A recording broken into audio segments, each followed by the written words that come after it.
Well, good afternoon, and welcome back to the continuation of the Symposium on Ancient Greece. It's been a delightful morning here with a variety of presentations, and after Dr. Hawkins' presentation here, we have other opportunities tomorrow in the evening, and then on Wednesday in the afternoon as well as the evening for the closure in the North Gym of McAfee building, where we will have music, dance, and a presentation. So hope to see you there. And thanks for coming to all, and thank you for presenting. Dr. Webby. Thank you. Welcome to this session, a distinguished session of futuristic look through ancient lenses. And we have a distinguished speaker as well. The first time I met with Dr. Hawkins was the first year I came here. They had 7 Habits of Successful People or something like that. And he was one of the speakers. And I appreciated what he has to tell us and benefited of that. And over the years, our friendship continued. And I guess the best way to introduce him is to ask the chair to introduce him. So Dr. Deb Woodley, please, School of Technology. My speaking teacher voice. I think This is for taping. To record you for posterity. I'd like to introduce Thomas Hawkins, and he is a perfect person to talk about this particular topic. And this topic is near and dear to the School of Technology. We often have discussions about, does technology shape society, or does society shape technology? Is technology inherently good? Is it inherently bad? And so he's bringing another perspective to that. Does technology shape humans, or do humans shape technology? So welcome. Thank you. Go ahead. Yes, I have it on. As Dr. Woodley said, I teach in the School of Technology, and I wanted to start with showing you a clip. We're going to start with not the ancient part, but the future part, and hopefully this will work.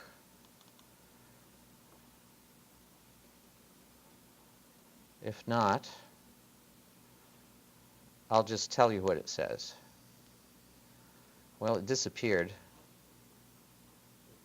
It's streaming, but it's downloading, but it's not streaming. So I think we click on it. Yeah. Oh, there it was. I think one click. He may not be flying a plane, but Zach Walter considers himself a Can you hear it? pilot. What is he maneuvering? An $8 million bionic leg. And where is he going? Well, that won't help. Like climb up the stairs of Chicago's Willis Tower, one of the world's tallest skyscrapers. So I've been training for a couple of months now, on and off, trying to get out to the gym a couple of times a week. I've been training on it's like a small escalator. It's a stair treadmill. The 31-year-old amputee is a research subject, helping to test a trailblazing prosthetic leg, controlled by his thoughts and maneuvered through the use of electrodes and engineering. It puts energy in when I'm walking. It puts energy into that, whereas my normal prosthetic is dumb per se and doesn't respond or react to me. The bionic leg is the result of a partnership between the Department of Defense and several universities. Experts say most prosthetics are glorified wooden legs, but this is a step beyond state-of-the-art. Now, when he just thinks about moving his ankle, his hamstring moves, and we're able to tell the prosthesis how to move appropriately. On Sunday, Walter will participate in the Skyrise Chicago Climb, a fundraiser for the Rehabilitation Institute. Researchers will be cheering him on while they monitor the prosthetic's performance. Safety is a top priority. If a bionic hand fails, someone drops a glass of water. If a bionic leg fails, someone falls downstairs. This will be the first test in the public eye, and if it goes well, bionic prostheses could hit the market within a decade. Nia Hawkins, Associated Press. Just a disclaimer, Nia Hawkins is no relation to me. What did you notice about the bionic leg?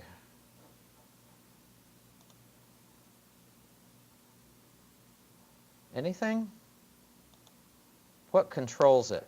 Wires running through it. And it goes directly from his mind to his leg. So where does the mechanics stop and the person begin? Any of you remember the Olympics back in the summer? Something that was unusual this year. Do you remember who won the gold medal for the 400-meter race and the 400-meter relay? His name was Oscar, I wrote it down, Pistorius. What was unusual about him? He ran on blades. Yes, he ran on blades because he had prosthetic legs. So the gold medal in the Olympics goes to someone who has prosthetic legs because they're so wired into him. There's a new book. I did not tear this out of the library's books. I've already been asked that. But it's a review of a new book by Eric Topol called Creative Destruction of Medicine. And then it says How the Digital Revolution Will Create Better Healthcare is the subtitle.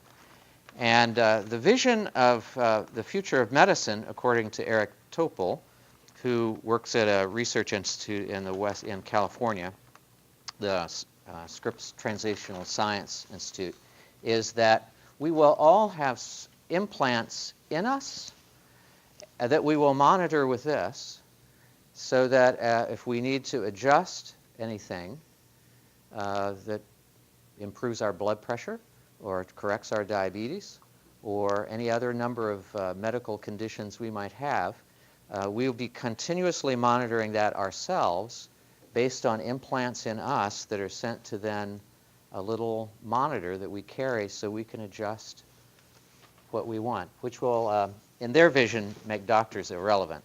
The review says, don't hold your breath.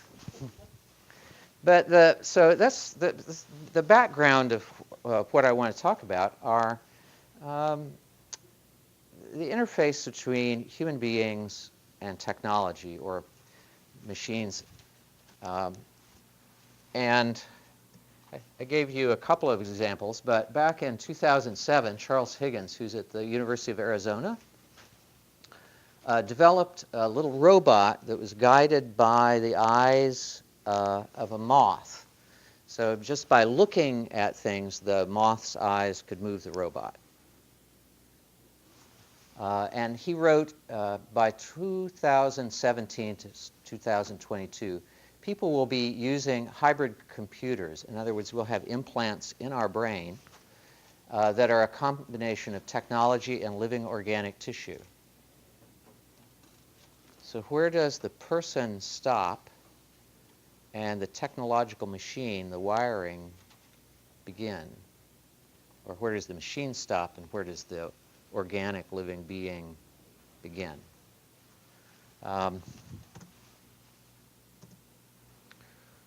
Just this year, Feinberg School of Medicine up in Northwestern, they've developed implants that they put in the brain that send signals directly to the muscles that bypass the spinal cord entirely.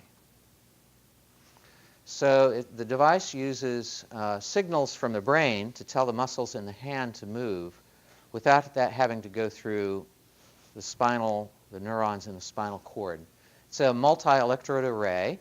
It's implanted in a way that picks up the signals from about 100 neurons in the brain, and using those, it sends those through a computer that deciphers them and then instructs the muscles to move. And it promises to help people who've had a spinal cord injury recover a lot of the daily functions they use. So again, where does the technology stop? Where does the human person begin? What's the relationship between them? Also this year, a professor at Tel Aviv University developed a computerized cerebellum. Anyone know what the cerebellum does? It's one of the older parts of our brain, controls a lot of the basic functions. The living tissue was taken out and implanted in the brain was a small computerized cerebellum that mimics all the functions of the brain's cerebellum. And again, a technological system was used to replace the living tissue. So if you think about it again, what's human? What's a machine?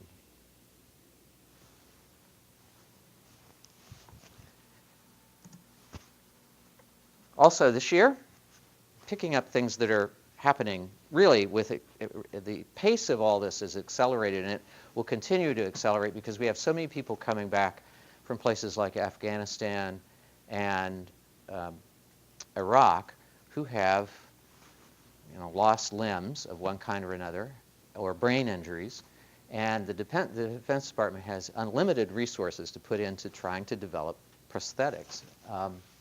But in Parley Cycles, it's in Boston, it's working with the Toyota Prius projects, and it's developed a bicycle helmet that picks up the neurotransmissions from the brain, sends them to a receiver, a wireless transmitter that's in the seat post, and that's used to automatically change the gears on the bicycle. So you no longer have to do this with your feet and that with your hand. You just have the helmet on and you think of a different gear you want in the bicycle, and that's sent directly from your brain to the bicycle gears, changes the gears. What's the relationship between being human and being a machine? Who's an extension of whom, or what's an extension of what? Where does one begin? Where does the other start? Now, traditionally, we have thought that human beings emerged because we have intelligence, we have consciousness, we have these cognitive capacities, and so we develop tools. But what if it's the other way around? What if it's the tools that cause us to be human?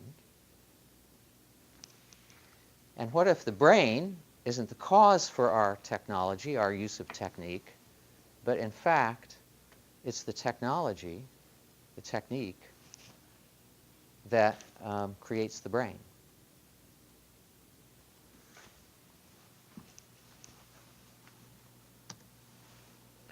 One way of thinking about this is to say, perhaps the very essence of being human is to live by prosthetic supplementation.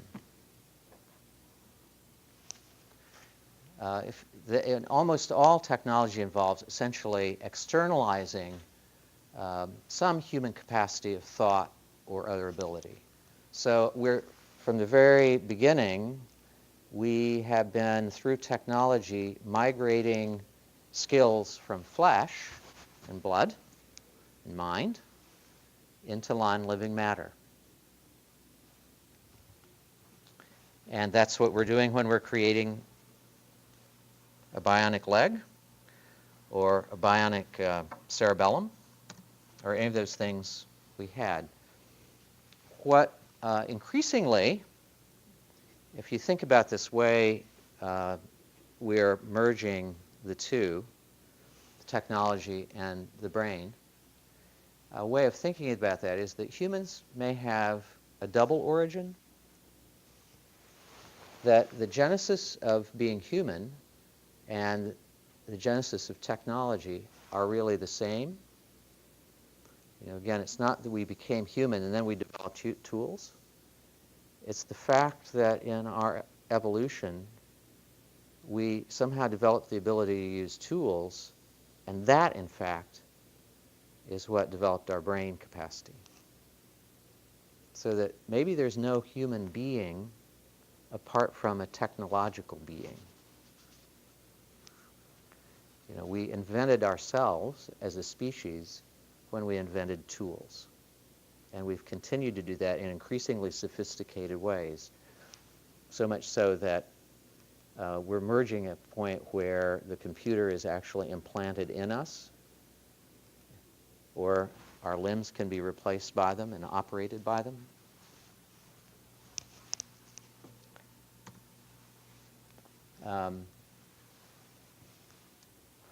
among some anthropologists, one characteristic of human evolution is that somehow the tools in humanity seem to emerge simultaneously. And what we find are the flint chips. If you think about it, even that, the flint tool is a prosthetic, a movable organ. And somehow the internalization of mind and the externalization of tool may happen in that moment when hard flint and soft brain tissue come together. Language is a kind of technological prosthetic if you think about it. It's a way of externalizing. And you could say fire is the ultimate transformative piece we invented, which is what brings us to a Greek myth, Epimetheus and Prometheus. There's two versions of it. One's in Plato and others in Hesiod. Both of them are titans. And Epimetheus is charged with giving creatures their qualities.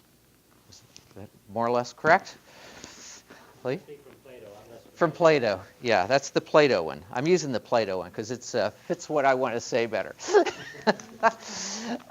He's charged with giving animals all their qualities. So, everything's born without any qualities, any essence, really, of its own. So, you give the tiger big teeth, you give the elephant huge size, you give the fox cunning, you give the bird the ability to fly, you give the horse speed. And so he's taken all these qualities out of his box and passing them out to various animals all over creation.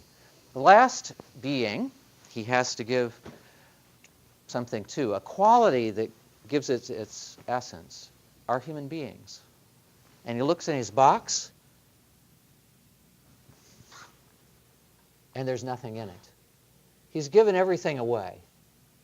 So what is he going to do? This epi means, before. I mean, he lacks forethought. He's afterthought. He passes everything out, and humans still don't have any essential quality. And the box is empty. He has nothing left to give. He forgets to save back any kind of quality for human beings. Essentially, we're totally defenseless, nakedless, characteristicless beings. There's some sort of default then in our origin. We have no essence. So, what happens?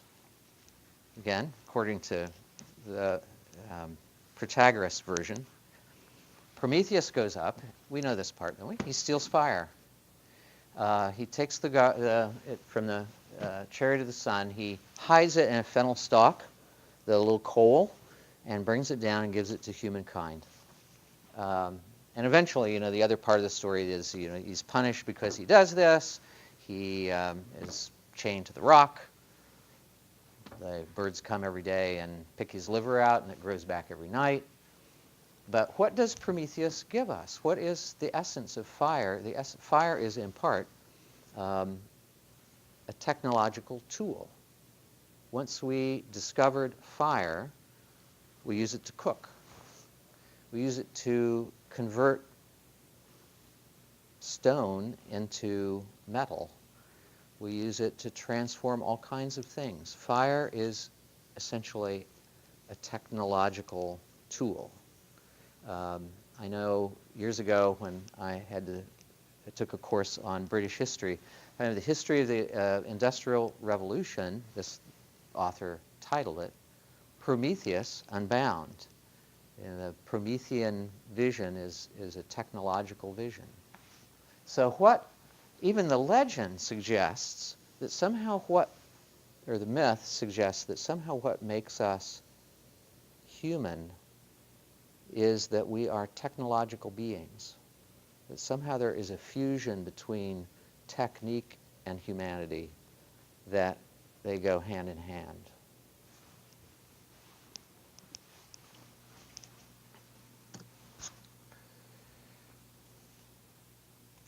anthropogenesis and technogenesis are the same thing. That Prometheus, in giving us technique, gives us humanity at the same time. It's the quality we're given. So there's no human without the technological. And our current trajectory of merging these more and more is just a working out of something that's been there since the very inception. It's just more complicated. We've moved to a mechanical cerebellum instead of a flint tool.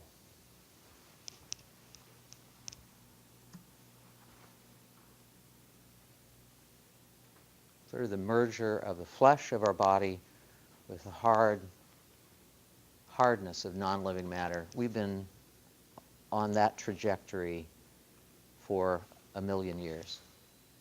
And somehow human evolution and technological evolution are tied together. The more our technology evolves, it results in inevitable human evolution.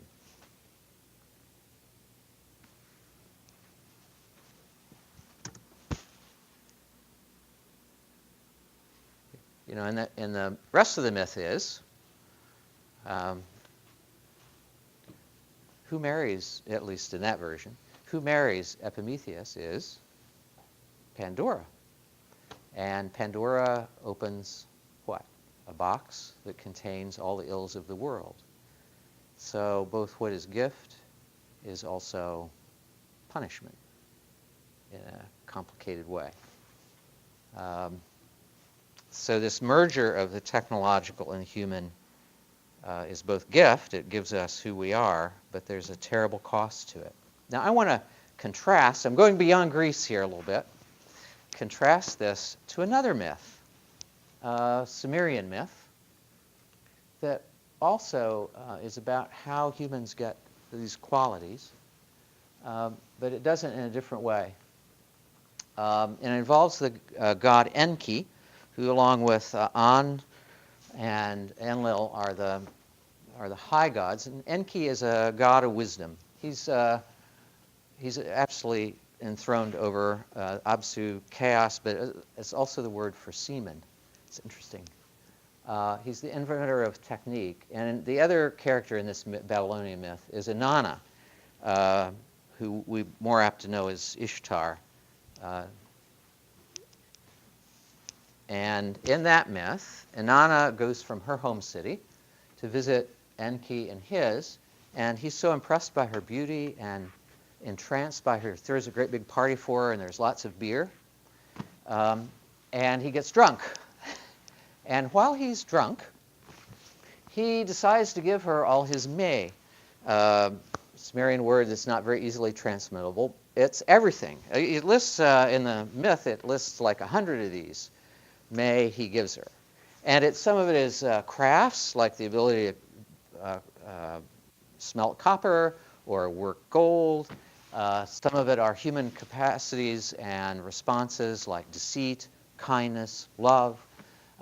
Some of it is prostitution, and other of it are political skills and priesthood and deceit and heroism. All these are capabilities that Enki, the god of wisdom, while he's drunk, gives to Inanna. She puts him in her boat and starts to go back to her own city.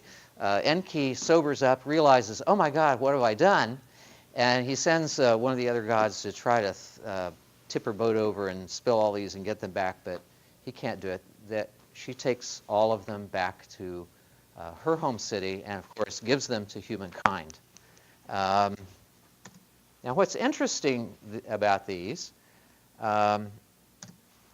is if you think about the story of Enki and Inanna, and you think about Prometheus and Epimetheus, there's also a theme of technique. They're about how human beings get technology, how technique comes to humans.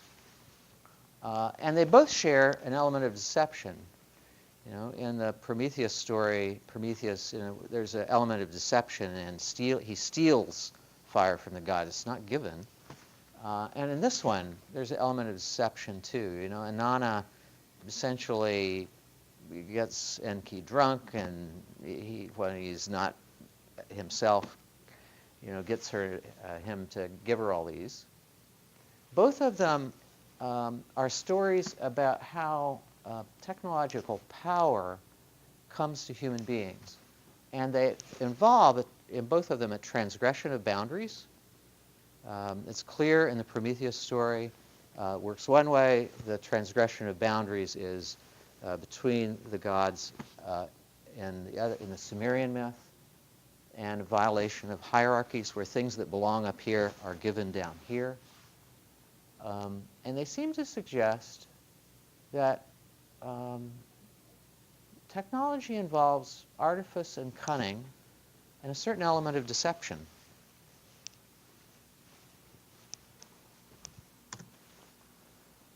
But May is different than fire and what seems to be given in the Prometheus story. May doesn't have a receptacle you put it in. And May is also something that it precedes the individual and is articulated in the person, but it doesn't involve, in the way the Greek myth does, this exteriorization of thought and interiorization of machine. And it suggests somehow that our knowledge of sharing and caring and dwelling and meeting both precedes and coexists with our technology in a really ambiguous way. It suggests that while we're technological beings, we're more than that. There's some other quality we are given. You know, in the Prometheus story, we have none except fire, none except the technology. But in the story of Enki and Inanna, we're more complex beings. We have more. That's all these other things that express themselves in our caring, in our ability to meet and share, and our indwelling with and among one another.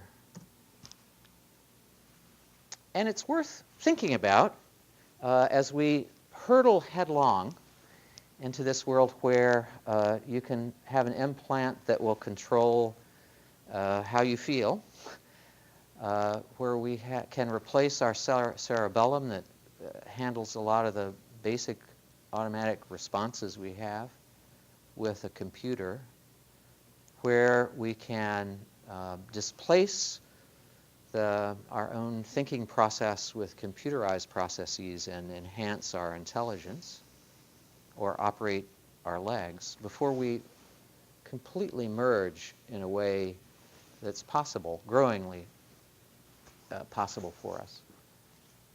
To ask ourselves, is the kind of myth that says we have no qualities except the technological really the most helpful myth for the future?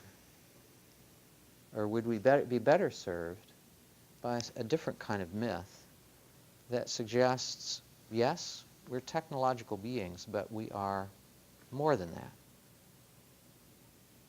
We have other human capacities that transcend simply that way we define who we are. So, I think that's the last slide. And I can get us out of here quickly if you want, or you can ask questions. Thank you very much. Deep questions, I think. Many questions, I think. Presentation that stirs up our minds for lots of areas. Any other questions? I say other because I have. Let me give you this for keeping, please. What you've been showing us here has to do with what is called brain. Is that correct? Yeah. Cerebellum and so forth. Is this a term that you would, how would you relate this notion of brain to what we call mind in English? And what would be the Greek equivalent? Is there an equivalent for mind as distinct from brain? Sure. In other words, what would Plato say? That actually is a good question. Secondly, Mm-hmm. you sound surprised. No? Secondly,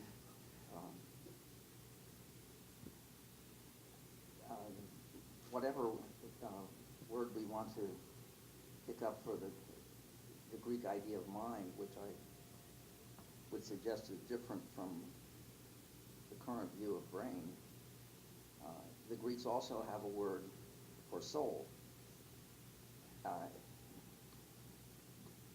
Can you situate the notion of soul in regard to your discussion of technology and human being?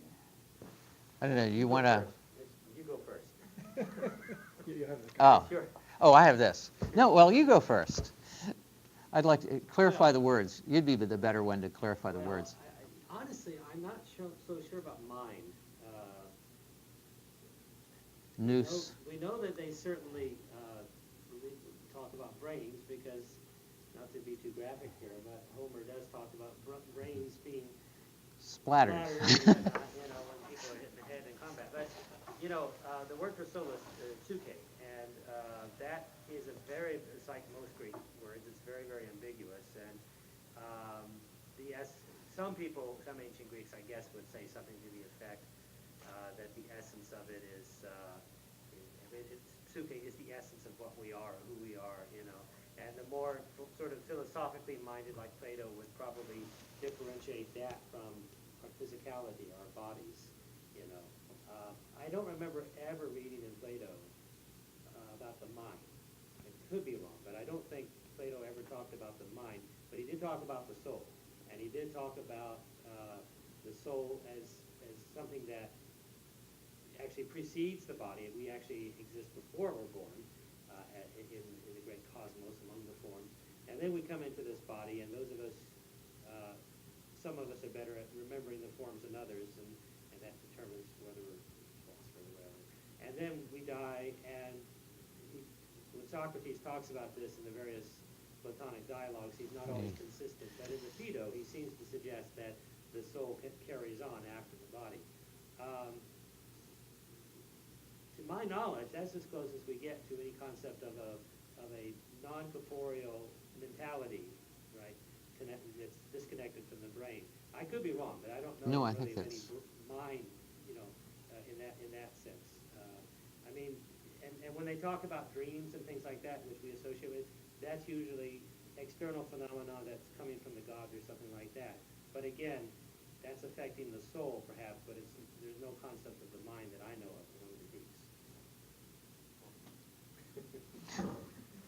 Greeks. Clearly, we know a lot more. That's the nature of neuroscience and cognitive science. We know an enormous amount now about how the brain functions and the way it can be mapped. And when we're talking about fitting it with neurotransmitters, or we're talking about the mechanics of the brain. Now, if I were of a certain philosophical perspective, I would say that is all there is. Yes, people do say that. And I suspect, and it gets harder and harder, the interesting question for me is, in part, if you replace all of, is it get easier to say that's all that is when you replace the parts of the brain with computer implants and transmitters and wires and gears? Is there more? And what makes that more? And that's why actually that story of, that's why I was in part contrasting the story of Epimetheus and Prometheus with Enki and Inanna, because I think you can, again, I'm pushing you push analogy, or you push things for to hyperbole just to have an interesting discussion. I think you can read the story of Epimetheus and Prometheus as a way of saying that's all there is. You know, we're a technological being. We're created through the implant of fire as the ultimate technology. Or what the Inanna and Enki story seems to say is, May is something more. There is something besides the gears and wires of and the pure physicality of things that maybe makes our consciousness, you know, are we any different than that tree out there? Can you find a Sanskrit analog for May? I didn't go that far. Judy has a question. I'd like to put in the conversation that other Greeks did talk a lot about gnosis. Yeah. And maybe not a word for mind, but a word for knowledge. Knowledge. And furthermore, there is the balance with techne, arete, and that would certainly involve the idea of the soul. Yeah. And as you presented these various exoskeletic devices, they are mechanical devices, in fact. So we might also oppose the mechanical world to the natural world. And when, who was that chess master who had to play Big Blue, you know? Oh, yeah. Gary Kasparov, IBM paid him to compete against Big Blue in his chess game. Well, in fact, when Kasparov had a chance to look over, as chess players do, their previous games, he did very well in the first contest. But then IBM said, well, would you come back? Because we're going to reprogram our computer. And then I think the way the story went, Kasparov just, there was, what do you call them, the tie or something. There was a tie and then Stalemate. Yeah. a draw. But anyway, Kasparov was just so upset with the whole thing because he had no chance to prepare that he just stalked off the stage. I think IBM still paid him. But there were a lot of interesting articles after that episode about whether a mechanical device such as a computer could be as cognizant in so many ways as a human being. And most of the literature came up squarely favoring the human being because of sensitivities and all the other emotional responses that we bring to our daily lives. Then there's another interesting way this is strung together in the work of Gregory Bateson, where he has these wonderful analogies of, for example, horse and grass, where you can't really know the horse from the grass. We have horse plus grass. So in the way that we are connected with our natural world, so our life goes forward. And I thought it was also interesting with anthropogenesis and technogenesis. And when we use the word genesis, these are automatically connotative of Then, something organic. yeah. So they're both developing. And maybe coming more closer together, but then maybe in other realms, such as arete, also becoming farther apart. Yeah. I think it's a important question. A lot is happening in terms of these ways that the human and the machine are merging, and these technological prosthetic devices we have. And I don't know that we're really thinking fully about the implications of all that and what it means for being human. And one interesting way to have that conversation, that's essentially all I wanted to open up, is to look at these ancient myths, particularly myths of human origin, and begin to ask, well, how do they think about these things? They may, and is there some resource in those myths that may help us sort our way through how we address the, I think, really deep ethical issues that this kind of technology raises? May I just have a crazy idea that just came to me? Putting prostheses or hands or, mechanical things, and your question of how much is human in this or so. Let me take the argument to the other side, meaning even now with living tissues and so forth, is my hand is what makes me a human? Let me give an example of, was it Hawkins or Dawkins, the guy Dawkins. who was reduced to a head, talking head only, and he was thinker and everything, but Oh, Hawking, Stephen Hawking, yeah, the Okay. astrophysicist. Okay, Yeah. and he was brilliant, and but he has no, the body was zero almost, except his mind, and he can talk and think and so forth.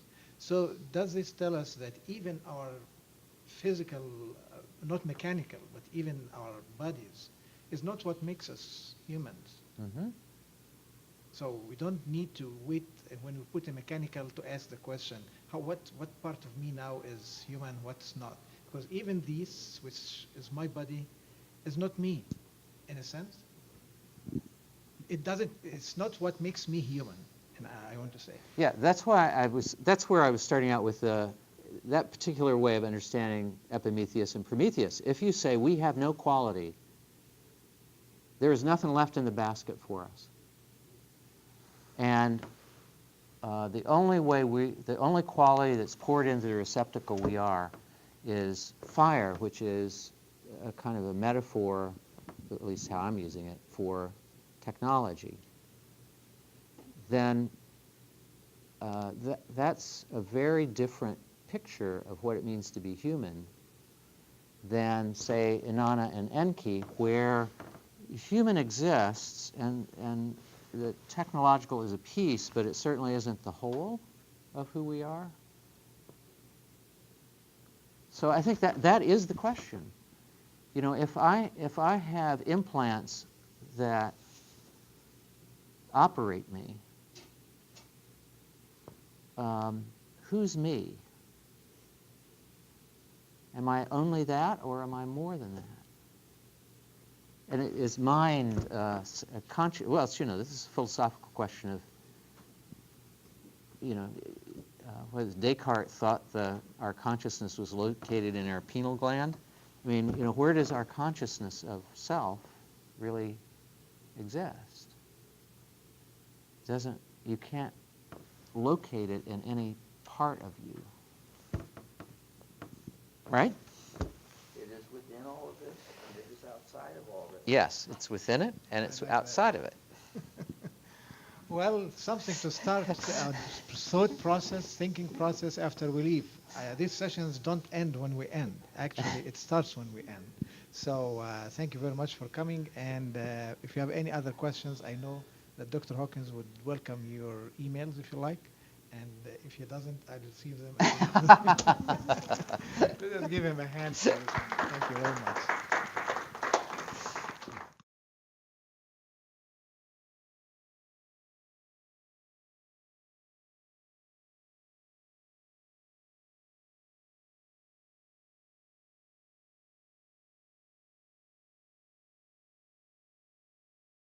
Dr. Webby. Thank you. Welcome to this session, a distinguished session of futuristic look through ancient lenses. And we have a distinguished speaker as well. The first time I met with Dr. Hawkins was the first year I came here. They had 7 Habits of Successful People or something like that. And he was one of the speakers. And I appreciated what he has to tell us and benefited of that.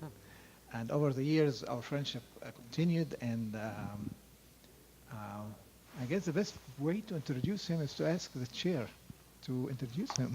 So, Dr. Deb Woodley, please, School of Technology. My speaking teacher voice. I think This is for taping. Oh, to record you for posterity. I'd like to introduce Thomas Hawkins, and he Trailblazing prosthetic leg, controlled by his thoughts and maneuvered through the use of electrodes and engineering. It puts energy in when I'm walking. It puts energy into that, whereas my normal prosthetic is dumb per se and doesn't respond or react to me. The bionic leg is the result of a partnership between the Department of Defense and several universities. Experts say most prosthetics are glorified wooden legs, but this is a step beyond state-of-the-art. Now, when he just thinks about moving his ankle, his hamstring moves, and we're able to tell the prosthesis how to move appropriately. On Sunday, Walter will participate in the Skyrise Chicago Climb, a fundraiser for the Rehabilitation Institute. Researchers will be cheering him on while they monitor the prosthetic's performance. Safety is a top priority.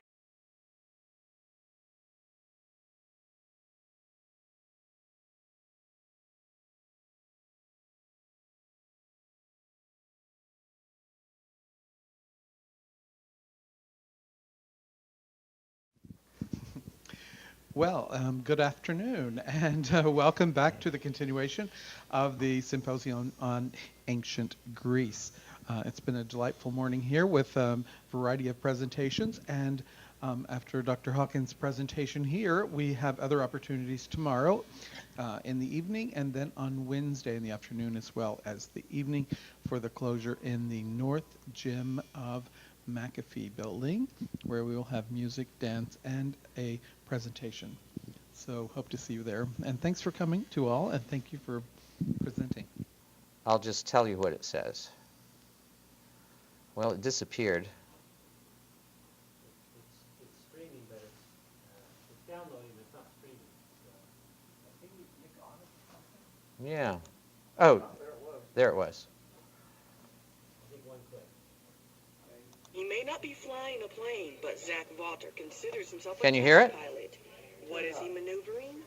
An $8 million bionic leg. And where is he going? Well, that won't help. Flight climb up the stairs of Chicago's Willis Tower, one of the world's tallest skyscrapers. And so I've been training for a couple of months now, on and off, trying to get out to the gym a couple of times a week. I've been training on it's like a small escalator. It's a stair treadmill. The 31-year-old amputee is a research subject, helping to test it. is a perfect person to talk about this particular topic. And this topic is near and dear to the School of Technology. We often have discussions about, does technology shape society, or does society shape technology? Is technology inherently good? Is it inherently bad? And so he's bringing another perspective to that. Does technology shape humans, or do humans shape technology? So welcome. Thank you. Go ahead. Yes, I have it on. As Dr. Woodley said, I teach in the School of Technology, and I wanted to start with showing you a clip. We're going to start with not the ancient part, but the future part, and hopefully this will work.